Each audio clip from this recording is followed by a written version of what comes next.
Some people pass through your life like shadows. You barely notice them others. You think about them when you wake up. You check your phone hoping they've messaged. You find yourself smiling at the thought of them. That's not luck, that's not magic. That's psychology, and today I'm going to show you how it works.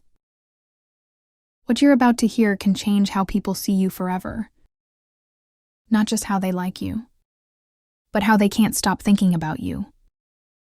We're talking about obsession, the kind that makes someone wait for your texts. It's about becoming the one they can't stop chasing, and get a little rush every time you appear. These are psychological triggers, subtle, invisible but powerful. They work because they touch the deepest human weak points.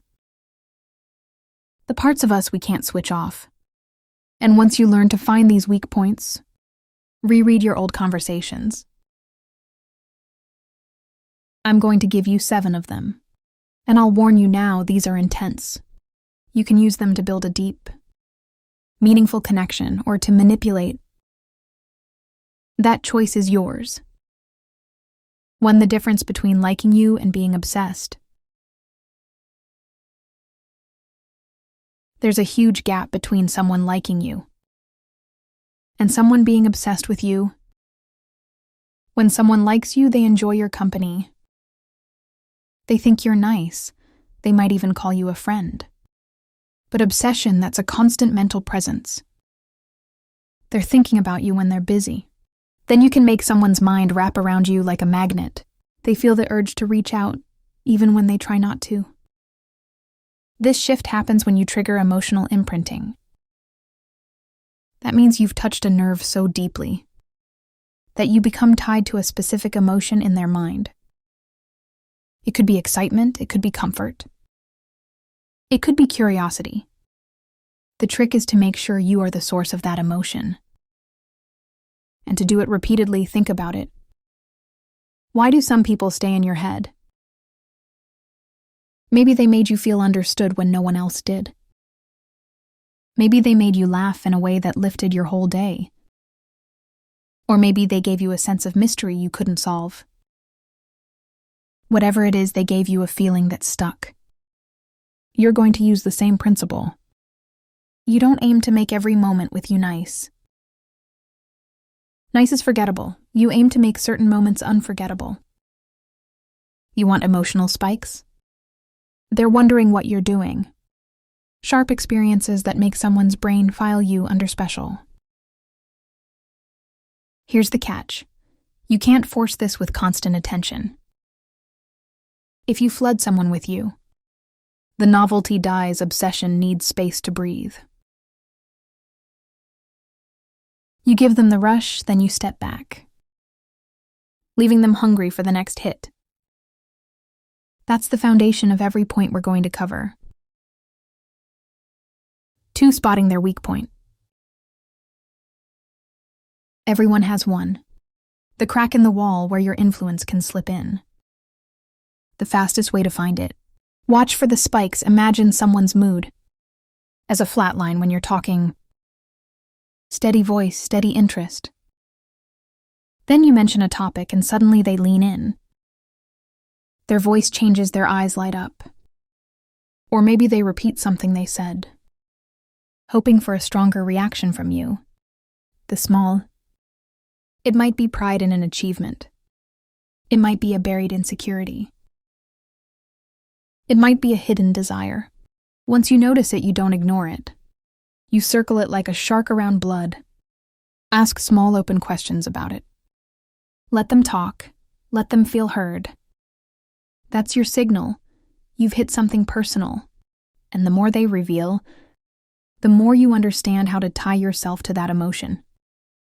Don't rush this stage in, because if you misread a weak point, you'll waste your effort. But when you spot it right, the rest of the process becomes effortless. Through the first weak point, thirst for validation. Some people need to feel important the way they need air. Achievements looks. They constantly try to prove they're special through stories. Or the people they've dated.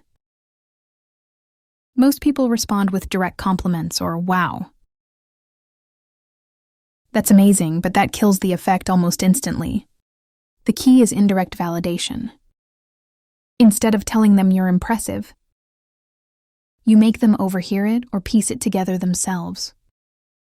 For example, if they run 6 miles a day, don't react right away later. Tell them I was talking to a friend about you. He didn't believe you could run that much. Now you've praised them without begging for approval. And the praise feels more real because it came from others. Validation junkies get hooked on people who make them feel admired, without looking like they're trying. That's why indirect praise works like a drug. 4. The second weak point, fear of failure. High achievers, dreamers. Ambitious people, they live with a shadow over their shoulder.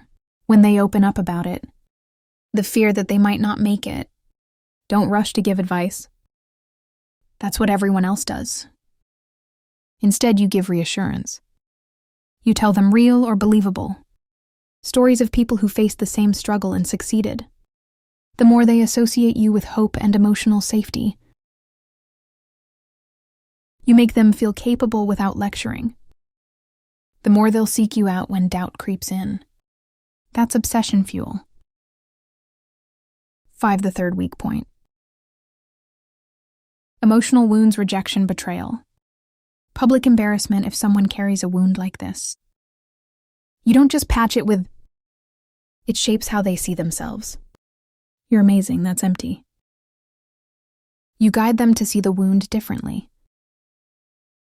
If someone was rejected, you subtly reframe it, so they realize it wasn't about them being unworthy. You give them perspective without saying it outright. They'll remember you as the person who helped them feel whole again. And that's a bond they won't want to break. So the fourth weak point, desire. Desire isn't just physical. It's the space between wanting and having. And the secret to making someone obsessed is keeping that space alive. Charm energy. You give small taste attention. Then you pull back too much. Too soon kills the chase, mystery keeps the mind turning, imagining craving. This isn't about playing games. And it's about pacing the connection so the interest never burns out. When you hit someone's weak point, the cycle of addiction, you give them an emotional high. That high fades and they want more. But their brain remembers you are the source. That's how obsession forms. The repeated cycle of emotional spikes followed by withdrawal. Over time, you become a habit. And habits are hard to break. Use this carefully, you're playing with emotions. That can change how someone sees themselves. But if you do it with integrity. If you want me to break down more of these psychological triggers, you can create connections so deep they feel magnetic. In future videos, let me know in the comments. And remember, it's not about chasing them.